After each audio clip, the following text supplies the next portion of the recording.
I'd like to call this meeting of the Yankton Board of City Commissioners to order. Please join me in the pledge. I pledge allegiance to the flag of the United States of America and to the republic for which it stands, one nation, under God, indivisible, with liberty and justice for all. Roll call, please. Sarda. Here. Burdick. Here. Gross. Here. Johnson. Here. Mylon. Here. Minor. Here. Moser. Here. Mayor Huffner. Here. City Manager Nelson. Here. City Attorney Denberger. Here. We have a quorum, so we'll continue. Welcome, everyone. The first thing we'll have is we'll review the minutes of the regular meeting from August 14th and the special meeting August 8th. I move we approve the minutes for both meetings. Second.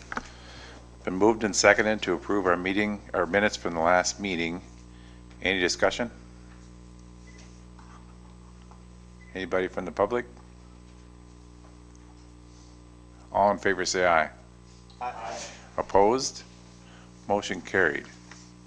Now the city manager report. Honorable Mayor, members of the Commission, and public, just a couple things before the Commission gets underway with its business this evening. There is a report from Todd Larson in your Dropbox, in your Commission Dropbox, regarding golf, and what it is a report that was commissioned by the City of Sioux Falls from the National Golf Association, and talks a little bit about municipal courses and how they're doing. We'd like to visit with you all about this report and some of the findings and what that could mean for our municipal course in a work session setting. So I'm proposing that we use our September work session, which is September 25th, and include the Golf Advisory Board in that work session so we can have some conversation with them. Todd is also going to provide that to them. So wanted to bring that forward, and we did condense it so it's not quite a long read. If you'd like the full version, let us know. Also wanted to let you know that we did have some equipment failure with our PEG channel equipment, and Dwayne was able to repair it. However, he's told me it's on borrowed time, so that is budgeted for next year, but if it goes down completely, we might have to address that a little earlier than we expected. So just so you're aware of that. This evening, the fire department is partaking in a practice training, but it's actually a controlled burn of a small house on Birch Street near 8th. So the public may see some smoke and see some activity going on there, but the fire department has planned that fire. So that's all I have for the Commission, unless there's questions of me. Any questions for Manager Nelson? If not, we'll move on to number 5 under routine business. This is the time we allow for any public appearances. Anyone that doesn't have anything on the agenda, we welcome you to come forward at this time. Todd, you're listed. Do you want to go first?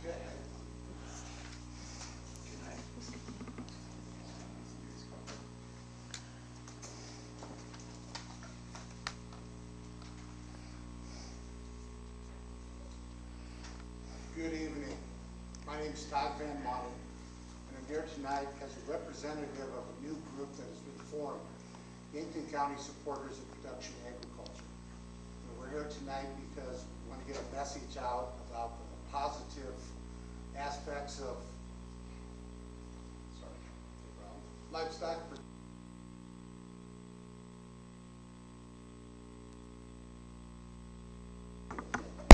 There we go. Okay.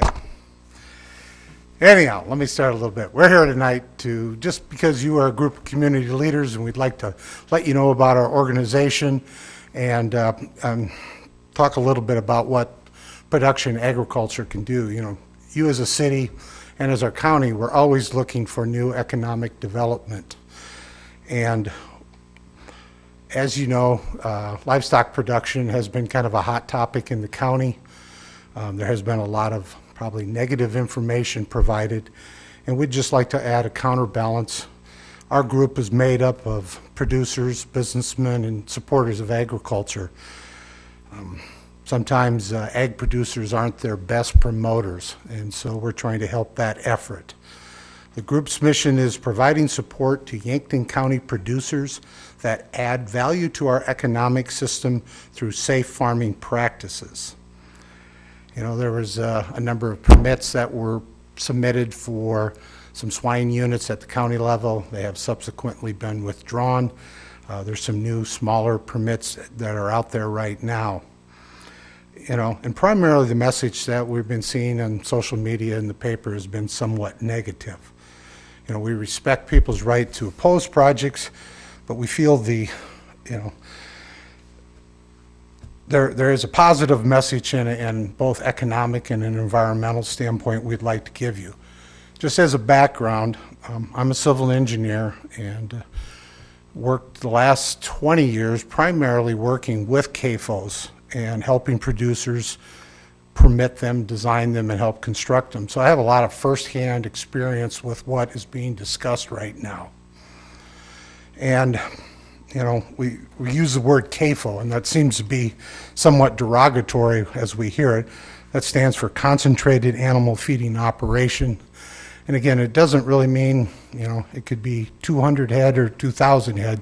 They're all CAFOs. You know, the other model is to have a free-range animal because, you know, regardless if it is a swine operation, poultry, dairy, cattle feedlot, you know, those are all considered concentrated animal feeding operations. You know, I've worked on over 200 of these facilities over my time, and mainly in South Dakota, but in Iowa, Nebraska, Minnesota, some overseas. And all of that time, I've only done 2 in Yankton County. And both of those were just to get an existing feedlots into compliance. So there really hasn't been a lot of this kind of activity in Yankton County. And we do believe we're missing an economic opportunity. As you probably know, each county in South Dakota has its own unique set of zoning rules. And that's been somewhat of a challenge for producers and the counties themselves. You know, they've kind of been tested in the legal system, and we're seeing that here in this county. Truthfully, Yankton County currently has one of the toughest set of zoning rules in the state. There's a few others that are about equal, but you know, we have a pretty stringent system. You know, and again, as a little more background, I grew up in Sioux County, Iowa, and that's Orange City, Sioux Center, Rock Valley Hall. It's about an hour away. And, you know, it's pretty similar, and I bring this up as a comparison to Yankton County.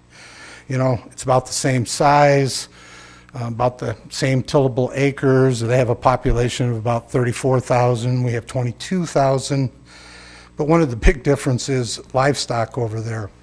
Whereas Yankton County has a total, this is USDA information, has around 10,000 swine, of which probably 7,000 are at the Jamesville colony, and 40,000 cattle. At the same time, Sioux County has 1.2 million swine. They have 400,000 cattle and 1.8 million chickens. As a result, Yankton County in the same time period, which is 2012 when this information was available, the total sales for ag production, both crop and livestock, in Yankton was about 117 million, whereas in Sioux County it was $1.6 billion. So livestock makes a big impact on economic growth in a community. And again, there's no doubt Yankton County is a rural community. Ag is one of our big leaders here. And right now, crop production is what's carrying the ball. We don't have, you know, not to offend anybody who's in livestock production in the county, but we really don't have hardly any livestock production. And we're missing that opportunity. You know, again, you know, as economic development, we've, you know, YAPG, the city and groups, you know, we're looking out for other industries to come in. You know, we've really worked hard at trying to bring somebody outside of the community and bring their business here, you know, and that's been kind of a mixed bag because that's what all the communities are doing.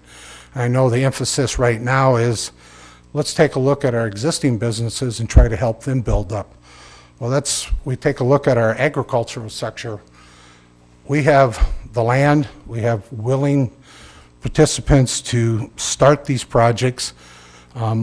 This is something we have right now. Everything's in place. You know, kind of the model that's been out there for most of our industries, like SAPA. They bring in a raw product from somewhere else. In their case, you know, aluminum starts out in Africa. It gets here as some type of form of aluminum, and they manufacture different parts and equipment from it, and then we ship it back out. And right now, Yankton County's for ag is we raise corn, soybeans, and hay, and we ship it all out of the county. We're not adding value to that. And as a result, we pay our producers get a lower price for their commodities because you have to add trucking to the price to go, you know, when it's being shipped to Iowa or anywhere around the world. Again, we're missing an opportunity. We're like a third world country. Our ore is leaving and we're not getting value for it. You know, one of the simplest ways for us to add value to our grain is convert it into protein. In other words, raising livestock. And as we say that, I think the art of raising livestock has kind of taken a hit. It's a very honorable, you know, vocation. I mean, our universities produce about 100 graduates a year in the animal science, SDSU. They're telling me of that 100 students, half of them go back to the farm, the other half go to ag industry. And so, you know, there's nothing wrong with raising livestock. It's well suited for us. You take a look at, when we look at economic development, we have the grain, and not only that, we have the markets for, you know, if you want to talk in terms of swine. Their morel plant in Sioux Falls, and they're building a much larger plant, the Triumph plant in Sioux City. And so our producers definitely have an economic advantage. And we really, you know, need to take a hard look of how we can best do that in a way that's well suited and protects the environment. You know, when I talk about that, what are the negative effects that we've been hearing about? You know, you hear, you know, these projects identify as large-scale industrial factory farms. What is being promoted right now are these 2,400 head barns, and they come in as pigs that are about 12 to 15 pounds. They finish them out about 250. A 2,400 head unit would cost a producer about $700,000, and really that's about the minimum size that makes, you know, economic feasible sense for the producer. And so what's being promoted right now is not large scale. This is pretty small scale in terms of the industry across the Midwest.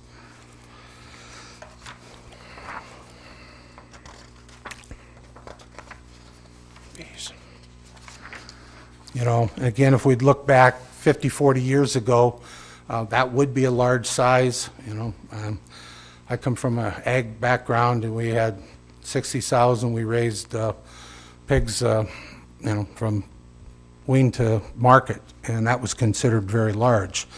But also at that time, we didn't recognize the value of the manure that's there, and, you know, consequently, there was things that were done with it that shouldn't have been done. And, you know, we as a group have kind of gotten away from agriculture. So a lot of people don't really realize what a modern facility is, you know, because ag, doesn't matter if it's farm equipment or feeding operations, it's a constant state of evolution. And again, what we did 20 years ago is nothing what we do today, and again, 20 years from now, what we're calling state of the art won't be, you know, the model that we use. Right now, the county requires these facilities to be a half a mile away from a residence. I think that's a pretty, you know, fair distance, and based on my experience, you know, because some of the concerns are, you know, odor. The facilities that we have building right now really do produce a pretty low odor envelope. For the most part, people wouldn't know that they're there after a while. I mean, once they're built, they get operating, they kind of just meld into the fabric. As far as water quality, you know, the the manure is a valuable component of the whole operation.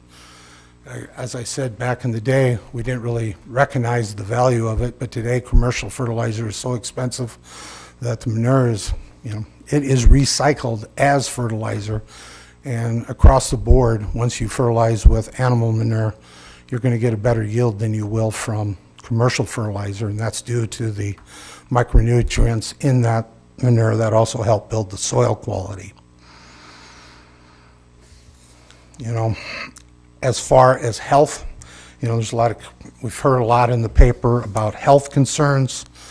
There's been some pretty frightening things said about the health concerns. I just want to be able to talk a little bit about that. A study was done by the University of Wisconsin Population Health Institute, and it kind of went across the country and looked at each state and each county, which was the healthiest. In Iowa, the healthiest county is Sioux County, Iowa, again, which has more hogs, more dairy, and more chickens than any other county in the state of Iowa.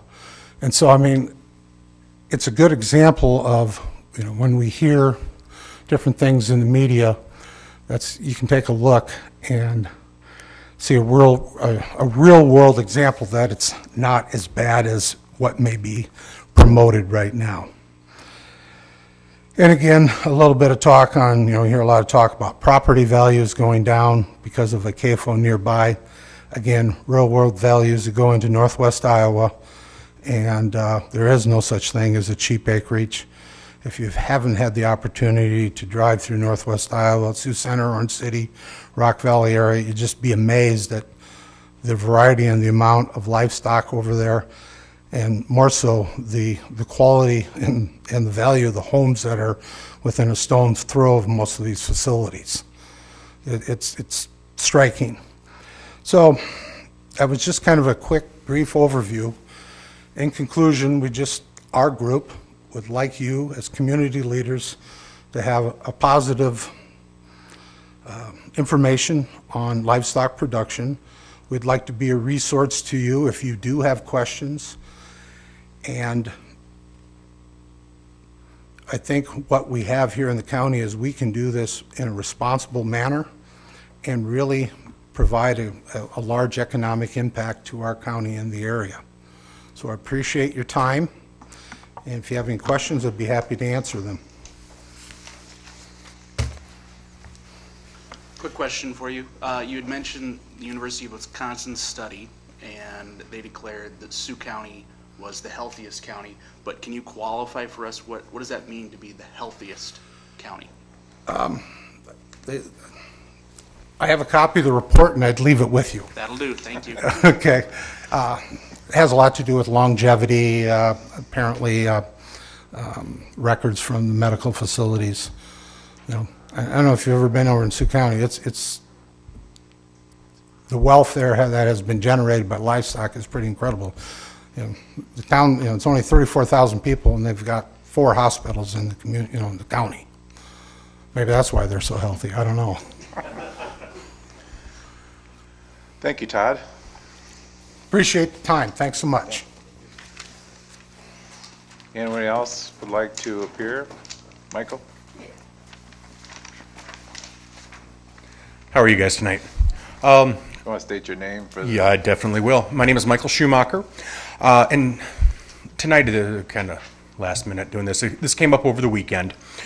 As some of you, most of you, all of you, none of you may know, I started a project at the AME Allen Chapel called Events at the AME.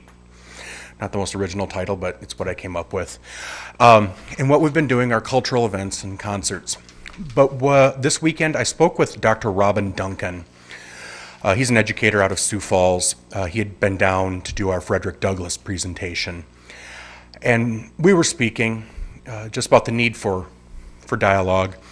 And we were talking about ways that we could do this. And the reason I'm here tonight is to just invite the city and probably the library maybe as the point person on this. And I think tonight's a perfect night for it because it is an anniversary of not only the I Have a Dream speech by Martin Luther King, but also Emmett Till's murder. So what I'm proposing is similar to what they have in Rosemount, Minnesota, called a One Book, One Rosemount, but it'd be a community-wide discussion. And Dr. Duncan had said he'd be happy to facilitate kind of a 4-week program discussing the book. And it's a book called Under Our Skin by Benjamin Watson. You may have heard of it, you may not have heard of it. Benjamin Watson is a tight end for, I believe, the Baltimore Ravens right now, but he's also become a leading voice in race relations, and not coming at it from the right or from the left, but trying to meet in the middle. And I think this would be a chance for Yankton to kind of be on the leading edge of race relations. I think it's as important now as it's ever been. And I know Yankton, I think we have pretty good race relations, but we're also not Brigadoon. We don't go away for 100 years and then come back. We go out into the real world. We also deal with other communities. And so I think this would be an opportunity for us to come together as a community, students, adults, from the youth to the elderly, to discuss our differences, to come together, and using this book as a vehicle to propel that discussion. And like I said, it's not unprecedented. It's very similar to One Book South Dakota, but as far as a citywide program, it's Dakota County in Minnesota, Rosemount, through the Dakota County Library did it, called One Book, One Rosemount, where they chose this book, and not this book, a book, and read it. And I wanted to take that a step further, not just read a book as a community, but to get together and discuss the book as a community and what we can do to work together, just in our corner of the world, and maybe spread it out to start a healing process. And so I wanted, my main point, as I badger on, is Dr. Duncan and I are going to get together on September 11th at the AME Church at 10:30 in the morning to kind of discuss the program and how we'd want to lay it out. And everybody from the council is welcome. Actually, anybody from the public is welcome to attend. But it would be mainly laying out the program that we would want to roll out. I'm not asking for funding or anything like that. This is just something I want to be a community-wide project, and I believe the AME Church is a perfect vehicle for that. And I don't have more details because it just came together this weekend, and so, but I'm one of those, if I don't get on the ball right away, I can let it linger. So I wanted to come tonight and just speak to you about that. And if anybody ever wants to talk to me about it, I am more than happy to talk about this project, because I think it's something important, and I think it's something that would put Yankton at the forefront. I don't think this has been done as a community on a level like this before. And so I think it's definitely something it's definitely something I'm going to pursue no matter what. I would just love for the city to be involved and be a partner in it. So thank you very much. Thank you, Michael. And if you have any questions. All right. Thank you very much. You guys have a great night. Thank you. Anyone else? Jim? My name is James Starr, and we live at 514 East 13th, and my wife is Karen. And we applied last spring for blacktopping the alley. And when we applied for it, they told us about $3,500 to $3,800, which we have the largest length of the alley, which Mrs. Colson, Keith Colson's wife, is the same way. Hey, Jim, excuse me. Ken Williams, I'm sorry. Hey, sorry to interrupt you. We're going to debate this later on. We're going to talk about this Okay, improvement, so we're going to visit. We'll keep it to that part of the agenda if that's okay. okay. Thank you. Anyone else? If not, we'll move on to the consent items. We have 10 in front of you, and if there's no objection, we can combine all 10. Any objections? Okay, the first 4 are establishing a public hearing for the sale of alcoholic beverages for the Chamber of Commerce, September 12th, October 10th, November 14th, and December 12th. Number 5 is the special events dance license, memorandum 17183 for the VFW for September 30th. And 6 and 7 are a possible quorum event for September 28th and 29th respectively. Number 8, approving the current volunteer firefighter list, memorandum 17-186. And finally, 9 and 10 are both a hearing for the sale of alcoholic beverages. One for Drotzman, rounding third, and the other is for Christy Haar from the center. I move that we approve the consent agenda. Moved and seconded to approve the consent agenda. Any questions?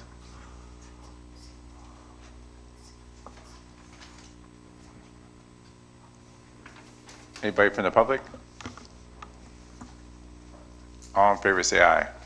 Aye. Opposed? Motion carried. We'll move on to old business at this time. Number 1 is the assessment project for paving the north and south alley, 13th Street to 14th. Probably start out with do you want to listen to Adam, or do you want to, what's the pleasure of the commission? I'll move the memorandum, approving it.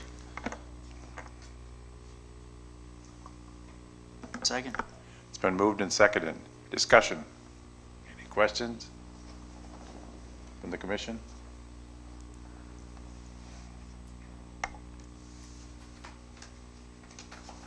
Anybody from the audience? Jim? That's you, Jim. Yes. Yep, go ahead. Now you're on. Sorry. We applied last spring for a clearance and things for the neighbors, and I went to the engineering department, and they told us that it would possibly be from 13th to 14th on Pearl to Penina, or what is the other one? Pearl to Peacock. Pearl to Peacock. And all of our neighbors, there's 3 on one side of the alley and 3 on the other side of the alley. And they told us roughly it would cost us $35,000 to $4,000 at the most.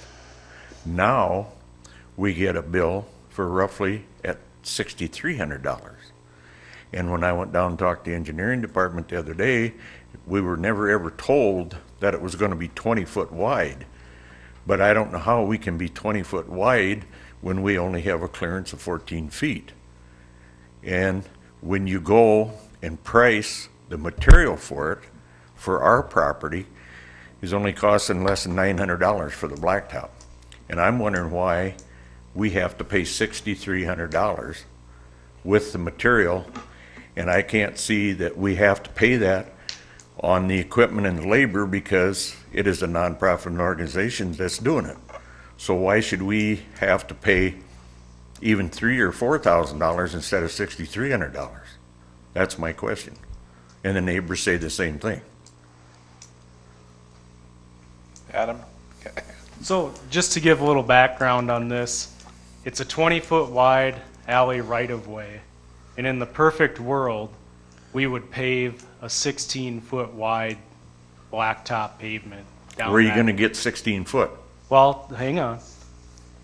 In a perfect world, we would get 16 foot, and that's what we would strive for. Now, these alleys get tricky. They go in and out. People have driveways that go out into them. We respect that. We try to work the grades between the driveways. There's utilities in the corridor.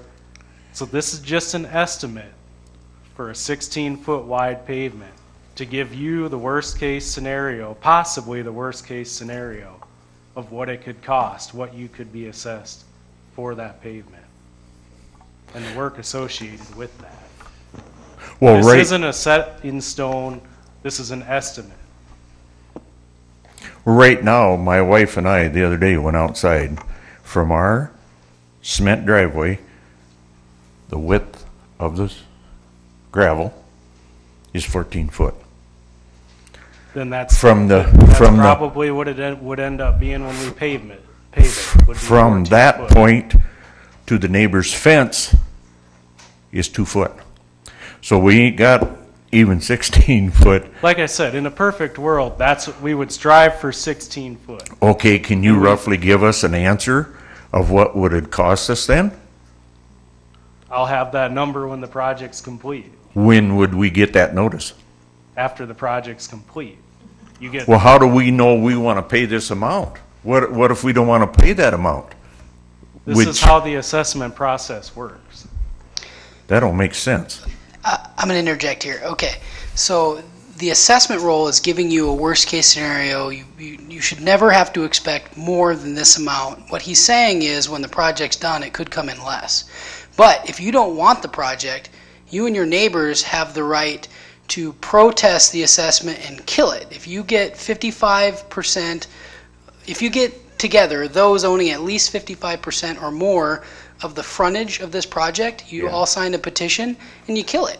You know, this is a voluntary project. The city isn't going to do it. I'll tell you why we don't want to kill The it. city sent us a certified letter telling how much it was going to cost each one of us, each neighbor that signed this to get it into the process, to get this done. And I have a certified letter from the city telling how much each one is going to pay. Right, yours is approximately 6,500, right? 63. 63. Yeah, that's the worst case scenario. The worst case, but what's the Right. cheapest scenario? Somewhere south of that. We can't know. We're just letting you know. You That's mean you can't figure a price to me by 14 by 150 foot long? You can't tell me what that's going to cost? I certainly can't. The engineering department can't? They've got a rough idea. He's just, we Well, then have why to give don't it you a come worst across case. to us? He has to give you a worst case scenario because there's unknowns in the project. It hasn't been bid. What do you mean understand? unknowns in the project? He just laid them out for you. If we had to do the full scale project, as big as it can be, that's what it will cost you. So if we let you go ahead and do it, we could still be charged $5,000 instead of $3,500. Yeah. Or maybe 10,000. So maybe you want to kill it. I don't know. No, I don't want to kill it because you know why? This man right here just went through colon cancer, and I just went through lung cancer, and my wife has asthma, and she has COPD. This is why we want to, if we can, get a definite answer, because we're not the rich class people. We're the people that work for a living and on pension, and we would like to know before we go ahead and spend $4,500 or whatever, Or 6,300. or $6,300, we want to know what it's going to cost us. And I can't understand why an engineering department of a city department cannot tell me how much that's going to cost me. Well, That's a shame. You may not be satisfied with that, but they're telling you it could cost up to that. They're telling us they're going to give us a ripping. That, you might as well say that. Because I can't believe that you can't, somebody right here in this deal right tonight, can't tell me within $200 what it's going to cost me. Because he's going to sit over there and tell me what blacktop's going to cost me, and I just priced blacktop. You know what blacktop's going to cost me for the stretch? Just the blacktop. How much do you think it's going to cost me? Right out of the blacktop company right now is less than $900 for my property. What was the $70? What was the $70? What? That cost $70 per so much. $70 a ton for blacktop. And if you go I think, 3 inches, Jim, I It think doesn't come we're up not to really this. going to get anywhere right now, but I think we need to, you know, to look at the numbers again to see, to verify it, and then say, maybe there was a mistake. Everybody makes mistakes. well, Look at it, Jake, see, I don't maybe- disagree with you. There's nobody perfect. I ain't saying that. But But what it- I'm saying is, if you got less than $1,000 in material, not counting the gravel and stuff like that, but why can't we have a closer bid than $6,300? You know, if you go back down to $400, that's a hell of a savings, or $4,000. Is in Okay. our pocket. And I think it can be done, because they said they just did it downtown last year. Well, let's look at this and obviously take a time out to find out if it Okay, is indeed correct. I agree. And then we'll get back to you to find out if this is right. Then you'll know exactly. Maybe it's lower. Hope it's not higher. But anyway, You'll get higher. And then you can decide, remember, you Okay. can decide as a neighborhood whether you want to continue if that price comes in at. Well, Jake, I don't know what to say about it because I've talked to the other neighbors. They must, they must not be against it because they ain't here tonight. But we all want it. It's- We all want it. It's just the price. You came, I mean, Mary came. Mrs. Williams and us both have $6,300 Bill, bill. And Okay. that's very All right. high, very high. when you haven't got enough to pay attention, that's what we're getting at. Thank you. All right, thank you. Any other questions? Anything else you wanted to add, Adam? You had mentioned labor and equipment, that's included in the assessment cost, so. Okay. I thought they couldn't charge labor on a nonprofit. What do you mean the nonprofit? City is nonprofit. The city has to pay its employees and use its The equipment. employees are being paid anyway. The machines are being paid, so how can you charge tax on tax? So if we delay this, what is the timeline for the project? Is that like put it off for the, There's a good chance it won't happen this year. This year? And he Correct. probably definitely be by the 1st of September. If it's delayed any longer, according to It'd the, be later than the chipping, but right after the chipping would be done, it would definitely be done this year. If we allowed this to go through today, what's the timeframe for them to reassess and, in essence, kill the project? Once it's been published, the owners have 20 days. Does that sound right, Adam? 20 days to Yes. protest. If they submit a petition, they can kill it. So, Jim, I guess what we're talking about is this is a project, from what I'm hearing, you want done. 20 days enough for you guys to figure out You bet. if that's, Yeah. okay. all right, I'm agreeable with Okay. that 100%. all right. Any other discussion? Thank you. Roll call, please. Purdy, Aye. Gross, Aye. Johnson, Aye. Mybom, Aye. Minor, Aye. Moser, Aye. Sarda, Aye. Mayor Hoffner. Aye. Motion carried. Number 2 under old business is the public hearing to consider ordinance 996, 997, 998, 999 for the building, plumbing, and electrical codes.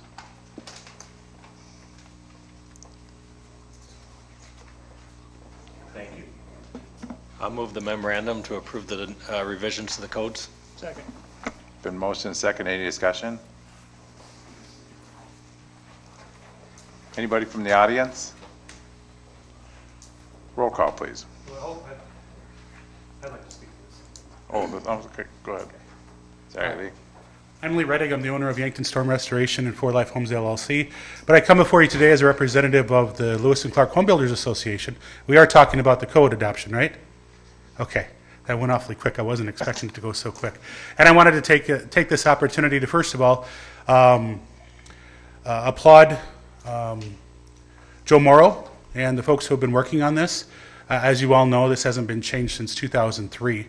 It's been well overdue, and because in that time, we talk time and time again, and we hear you guys talking time and time again about affordable housing. And we also all know that sometimes more regulation can be a hindrance to affordable housing. So finding that balance is really what the change in this code is all about. As I mentioned, we've been working with Joe, and I say we, I mean the board of directors from the home builders, along with members of the home builders. And of course, the home builders isn't just builders. We've got banks and architects who are involved, and there's also real estate folks, other folks who are involved in housing in South Dakota who are all part of this conversation that we had with Joe. And so we sat down, what did we figure, almost a year ago? About a year ago, and looked at the code and looked at not just what was existing in the 2003 International Residential Code, residential specifically I'm speaking to, not necessarily the commercial, but also look what's in the 2015. Look at some of the items that have changed in 12 years of code code compliance votes at the national level and look at what's good for Yankton, what's bad for Yankton, and what's good as we continue to move towards the desire of being able to continue to offer affordable housing here. And literally, it almost went line by line as we went through the 2015 and checked some, circled some, scribbled some out. And Joe had come before, as a member of our board, he'd come before our board a couple different times, and we had done this as a way to take input on how this is going to impact. Some examples I give you. Is it a big deal that light bulb, the standard of light bulbs that went in that have to go in by the subcontractor is reduced, the number of CFLs versus incandescent? Is that a big deal? No. But does that cause the cost of a bid to go up? Yes, it does. And that's one of the things that got changed, tweaked, if you will. There's several other parts of this code that are different. Ice and water is one because things change. Also the finishing of basements and unfinished basements, the finishing of the ceiling. That would be onerous to say the least if someone was building or buying a new home or a spec home in town here and had to put drywall up as a fire barrier on a ceiling, which is what the 2015 code calls for, only to have the new owner have to tear it out in order to finish their basement. So that's kind of the approach we took, Joe took. At the same time, there's something newer called the energy code part of this. And of course, as we've seen in the last 15 years, energy efficiency has become more important and more of a standard as we get into developing homes, developing any type of a structure anymore. And so that's a necessary part of this. There are several things that are new in this 2015 code that were not in the 2003 code that are going to add to the cost. So I want to applaud Joe and the folks who worked on this, and glad he involved us in this for putting together a nice balance in adopting the new without running the cost up. The National Association of Home Builders at one point estimated that 25% of any home cost is due to state, local, and federal regulations. So that's a big number. And that goes from labor regulations all the way up to confined spaces regulations. And so that's why this is important. That's why looking at these things line by line. And of course, as many of you may well know, the state allows local jurisdictions to check off and change the things they want. And that's indeed what this process has represented here. And so again, I wanted to thank you for looking at this. Thank you and tell you that Joe has done a fantastic job and put a lot of thought into this. And I want to come out in support of these changes to the local code, and I certainly would answer any questions if you have anything for me. Great. Thank you, Lee. Thanks. And thanks, Joe. That was awesome. Thanks, Joe. Any other questions? Roll call, please. Gross. Aye. Johnson. Aye. Mybom. Aye. Minor. Aye. Moser. Aye. Sarda. Aye. Burdick. Aye. Mayor Hoffman. Aye, motion carried. Number 4 under old business. This is the time and place for public hearing of sale of alcoholic beverage memorandum 17-182 for the VFW. Oh, I'm sorry, I missed one. Back up a little bit. Number 3 for the fire code ordinance amendment. Public hearing for ordinance number 1000, amending the fire code. What is your pleasure? So moved. Second. It's been motioned and second. Any discussion? Anybody from the audience have any questions?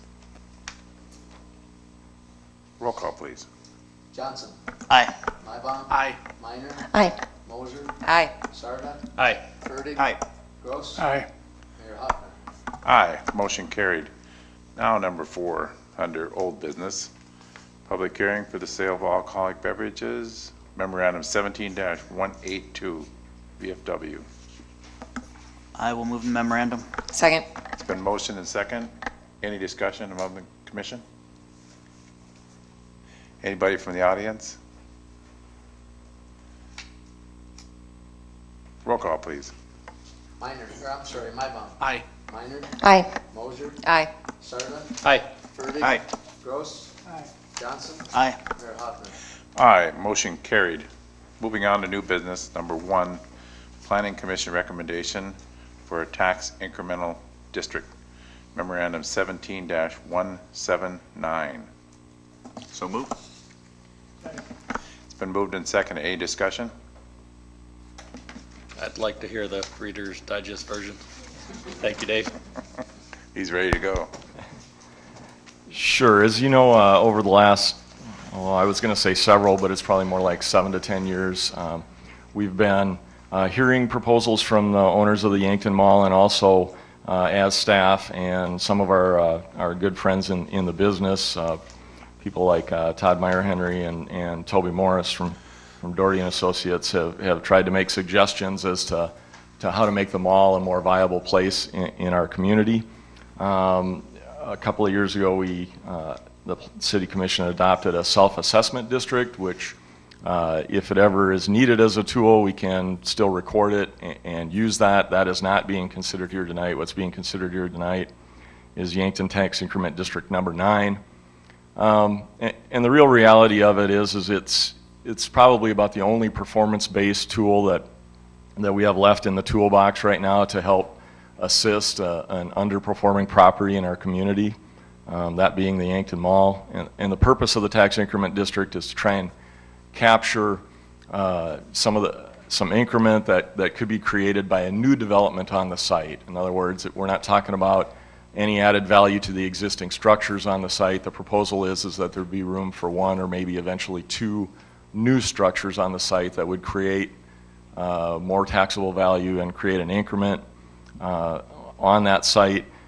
The purpose would be to capture increment from any new structures on the site, not provide that increment back to the developers of those specific locations. In other words, one of the proposals is a hotel.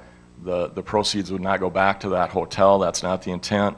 The proceeds would go on a performance-based, reviewable criteria level, I guess, or basis, to dial for the performance of certain facade improvements to the mall. Best case scenario, what that does is what we all want it to do, and that's create better aesthetics for the mall, make it look better, to create some additional business interest in the site. At the very minimum, if the project doesn't result in increased business opportunities at the site, the project will make the property more presentable and appealing to the traveling public for our community. So none of the debt that would be associated with the proposal, the city would not be liable or on the hook for any of the debt associated with the proposal. The city would have, under the terms of the proposed contract, would have a number of ways to sunset the proposal if the mall owners did not perform. In other words, to kill the proposal if the mall owners did not perform. And the city would not transition any of the increment from the improvements on the site back to the mall until they had already been paid to the city. So there's no front loading of the project by the city at all. And I guess with that short explanation, I can try and answer any questions, or Mr. Morris, who was very valuable in helping us package this, could also help answer questions. Any more questions?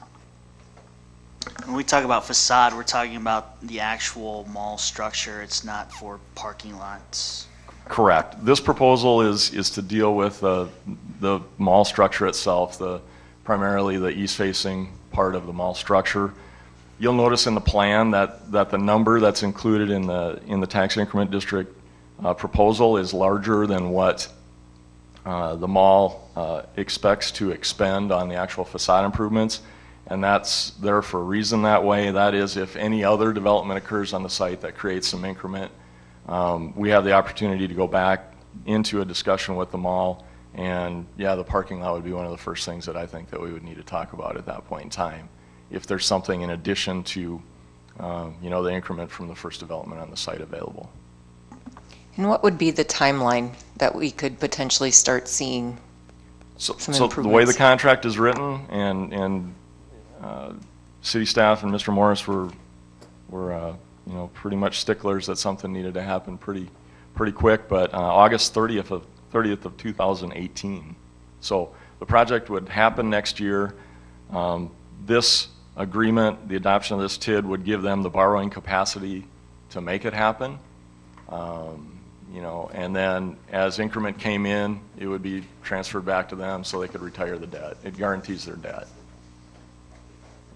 There is a scenario where, worst case scenario, something doesn't end up happening between now and April like we wish it would have, in which case the TID would dissolve. There would be no payment ever. But things look really good right now that with the assurances of a tax increment district that they'll be able to find somebody to help them with the money up front. And the hotel project, would that begin construction next year, you think, or yet this year? So I think they're actually trying to turn some dirt yet this fall, the way it sounds. Dave, one of the comments that you fielded at the Planning Commission was that there was a private entity that had gone through their own motions, made about $1 million investment in themselves, and what I took away from that is, so why does this property get some special treatment and special time from you? And you talked a little bit about the but-for test, which we've heard before, but can you elaborate? I think it's worth reiterating your but-for answer. So in tax increment districts, there communities and counties across the state have reviewed tax increment districts in different ways. Yankton has been pretty, conservative and strategically aggressive in the use of tax increment districts. And it always comes down to, it seems like you can call it the smell test or the but-for test. Would this type of project happen but for the creation of a tax increment district? And the answer to that is no. There's no way the mall could find any lender interested in helping them do this project. And by all accounts, and Mr. Morris has seen the numbers and assures us they don't have the financial ability to do the proposed project, but for the city creating this tool. And again, it isn't a tool to give them a grant or to give them money. It's a tool to help them pay themselves, help themselves on a performance-based manner. The other example that was discussed on the Planning Commission was a project that was happening regardless of city involvement, and would there be a need for the city to just create a tax increment district which would give them potentially another $1 million? Well, that was a private entity that was going to do their project regardless because they had the market to carry it, they had the investors to carry the project. It would not have passed the but-for test because it was going to happen anyway. Mayor and Commission, I just want to add as well that Toby's representing, or Mr. Morris is representing us in this scenario, as he always does. We have folks like Mr. Morris and Todd Meyer-Henry who help us out. Technically, we would be entering into agreement, if the Commission should pass this development agreement, we'll also be entering into an agreement with Mr. Morris so that he can get paid for his work. However, that would be paid for by the TIF. That wouldn't be something that would be expended out of city funds. But he loves coming to Yankton, but he can't do it for free all the time. So that would be an agreement that I would sign, but that's written into this agreement. But I just wanted you all to know that that would be an additional agreement that we're involved in. Dave, do I understand correctly that it's the city that would hold on to the funds, and as the project proceeds, we would be the ones to release the money specifically for the projects that are enabled by the TIF? So the nice thing about the timing of how this is going to happen is the project's going to physically be substantially complete before we have any proceeds to start turn around and reimbursing them for, so that they can make their loan payments. So we'll know by the time that their first tax payment comes in, that increment comes in that we have available, we'll know whether or not the project meets the intent of the visual that was provided. There won't be any auditing needs or anything from a performance-based standard. Yeah, financially there'll be checks and balances, but we won't have to do an inspection. Did you complete the underlayment part of the project? Did you complete? The project will be substantially done by the time the city would start transferring funds. And again, without the project, there is no increment. Right. The taxes would stay the same. So. Yeah, the tool isn't being used to somehow help another hotel project in the community. That we need to make that perfectly clear. This isn't an incentive for a hotel project. This is you know, an opportunity to capture an increment from a project, you know, that may or may not happen otherwise, but, and use it for something that would not, definitely not happen otherwise. Any more questions? Anybody from the audience? Roll call, please. Minor. Aye. Moser. Aye. Sarda. Aye. Fertig. Aye. Gross. Aye. Johnson. Aye. Mybom. Aye. Mayor Hoffner. Aye. Motion carried. Number 2 under new business for introduction for the 2018 budget for setting our public hearing September 11th. Been introduced. Number 3 under new business is a contract award for sludge removal. Memorandum 17-184.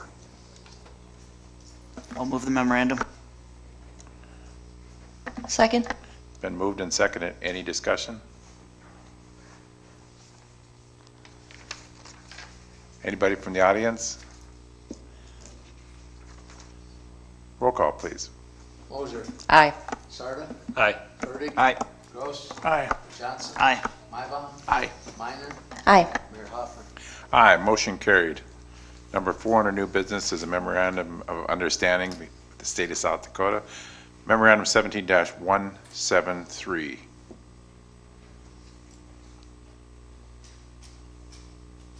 Move the memorandum. Second.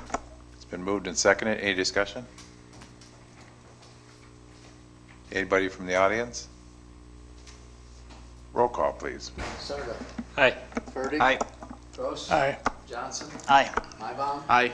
Minor. Aye. Moser. Aye. Mayor Hoffner. Aye, motion carried.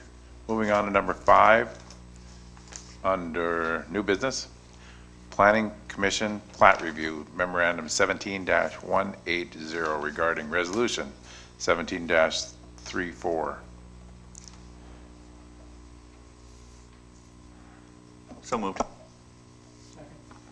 It's been moved and seconded. Any discussion? Dave, you're itching to talk some more, aren't you? So is this related to the transfer of ownership at all, or? Well, that is not confirmed in our office. However, you know, you see a plat of a tract such as this, and there's obviously some sort of transfer of ownership that's a part of that. From a pure plat review standpoint, what we're looking for is whether or not the proposed subdivision or property creates any inconsistencies with our subdivision ordinance. It does not do that. It is consistent, and all the subdivision requirements have been met. And also, the plat doesn't create a situation where either property is made to be out of compliance from a zoning ordinance or land use ordinance standpoint. So, Planning Commission recommended approval. Any more questions? Anybody from the audience? Roll call, please. Fertig. Aye. Gross. Aye. Johnson. Aye. Mybom. Aye. Minor. Aye. Moser. Aye. Sarda. Aye. Mayor Hoffner. Aye, motion carried. Moving on to number 6, Planning Commission Position Statement, Memorandum 17-181. What is your pleasure? Move the memorandum. Second. It's been moved and seconded. Any discussion? Anybody from the audience? Roll call, please. Gross. Aye. Johnson. Aye. Mybom. Aye. Minor. Aye.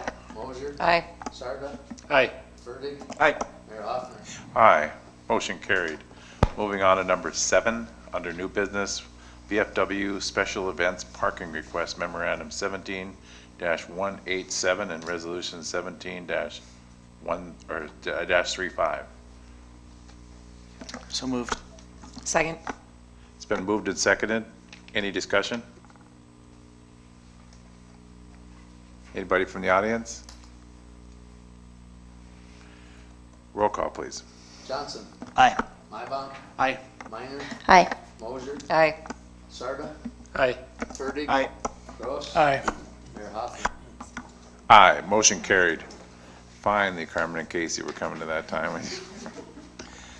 Number 8, Chamber Events Special Event Parking Request Memorandum 17-188. 188 and Resolution 17-36 for a special event parking. Move the memorandum for special event parking. Second? Moved and seconded. Any discussion? Anybody from the audience? Roll call, please. Mybom. Aye. Minor. Aye. Moser. Abstain. Sarda. Aye. Fertig. Abstain. Gross. Aye. Johnson. Aye. Mayor Hoffner. Abstain. Motion carried. Number 9, under new business, request to close Meridian Bridge for chamber event memorandum 17-189. So moved. Second. It's been moved and seconded. Any discussion? Anybody from the audience? I'm curious if Ross could provide a little bit of insight into the liability waiver and how that came together, and why it's in this memorandum. Okay, I might actually need Adam Haberman's help with this, but we have engineering reports that we received from the state DOT at the time that the bridge was finished with the restoration that they did to turn it into a pedestrian bridge, and they provided us a report that indicated the bridge is fit for pedestrian uses and essentially one utility vehicle. So having recently discovered this, we thought it would behoove us to obtain liability waivers from those entities that are using the bridge for general vehicular traffic and discourage the use for that purpose and on into the future now that we know these potential limitations until we have better engineering reports. So we created a liability waiver and directed its use with the Rumble event and also with this the Fireball run, just to make sure that if something catastrophic were going to happen, we're as protected as we can be, given the fact that we don't have engineering reports saying this type of use is okay. I don't have anything in writing to indicate that it's not okay. We just don't have anything in writing saying that it is okay from an expert. So it's just to provide the city some extra protection. Is there not a liability that all drivers have to sign to be a part of the production anyway? That would indemnify all communities, or does each community have to have their own liability waiver? I did receive an actual liability waiver that the event requires its drivers to sign, but it's really generic. And I wanted this one to be sort of in your face so that everybody knows if this specific catastrophe were to befall them that they're assuming that risk. It's unlikely, but I don't want to take any chances because that would be, on a television show, that would be pretty bad. Any other comments? Carmen Teacher. Schramm, Yankton Chamber of Commerce. Question first for the mayor, since the mayor is on our team and driving in the event. Was there a waiver in your packet? I don't recall. I recall auto insurance and different things, but I do not recall a waiver. Okay. We as a group met with Adam and some of the city individuals and Amy, talking about what we could do for this once-in-a-lifetime event. You know, when we were going through the process of trying to secure the event in Yankton, you know, we talked about what can they do that's different and unique, and the bridge was one of them, obviously, because it's not open to vehicles. And so as we've been talking and everything, we're trying to come up with a solution that keeps us safe, doesn't make Mr. Denherter get really, really nervous. And one of the recommendations that we kind of made was, what if we, since this is a filmed event and there can be a lot of time shifting done when they actually put the program together, is to allow what is currently allowed with the pedestrian rating of the bridge to allow one vehicle to go over at a time. Now, we know that this might take some time on that particular day on the 29th, but if we could stage it in that manner to where currently you are allowed to have one vehicle on the bridge right now for maintenance, I believe. We will be talking to the Fireball Run group on Friday. That's our final Skype meeting with them to find out all the different pieces that go with this, but if this could be a recommendation that we could make to this group that would make us feel safe and secure, as well as give them the product that they're looking for, and kind of uphold a promise that we kind of gave them when we made our final pitch to them. Questions? Any more questions? Roll call, please. Minor. Aye. Mosier. Abstain. Sarda. Aye. Burdick. Abstain. Gross. Aye. Johnson. Aye. Mybom. Aye. Mayor Hoffman. Abstain. Motion carried. Number 10 is a memorandum of understanding between the city and the CVB, 17-190. So moved. Second. Been moved and seconded. Any discussion? Letter F, under 2. Says the CVB director shall provide monthly minutes. Is that of their board meeting? Seems to be something missing there. Correct. Thank you. Almost got you. Any more questions? You mean as it, so the monthly minutes will be in our packets that we typically receive, where we got Park and Recs? Yes, I'm going to write that down. Okay. Any other questions?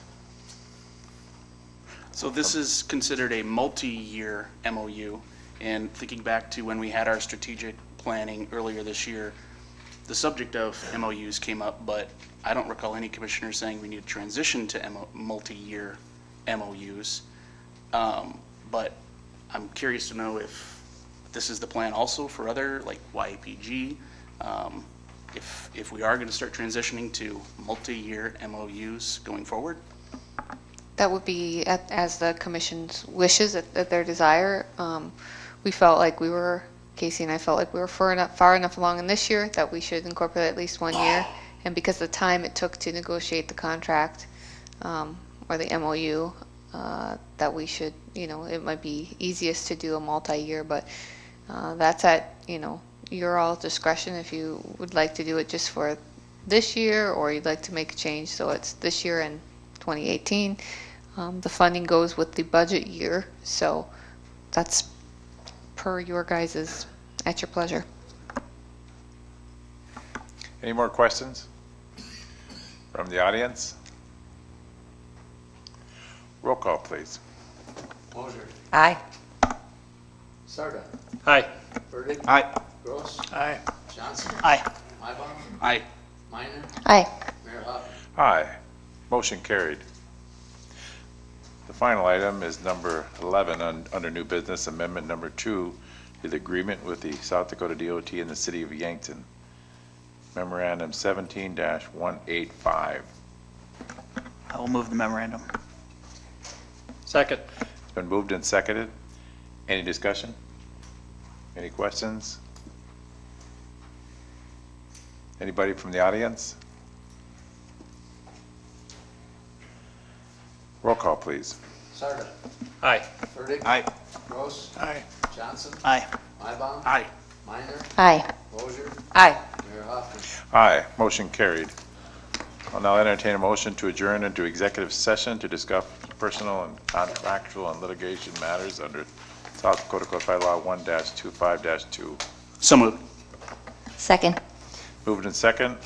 All in favor, say aye. Aye. Opposed? Same sign. Motion carried.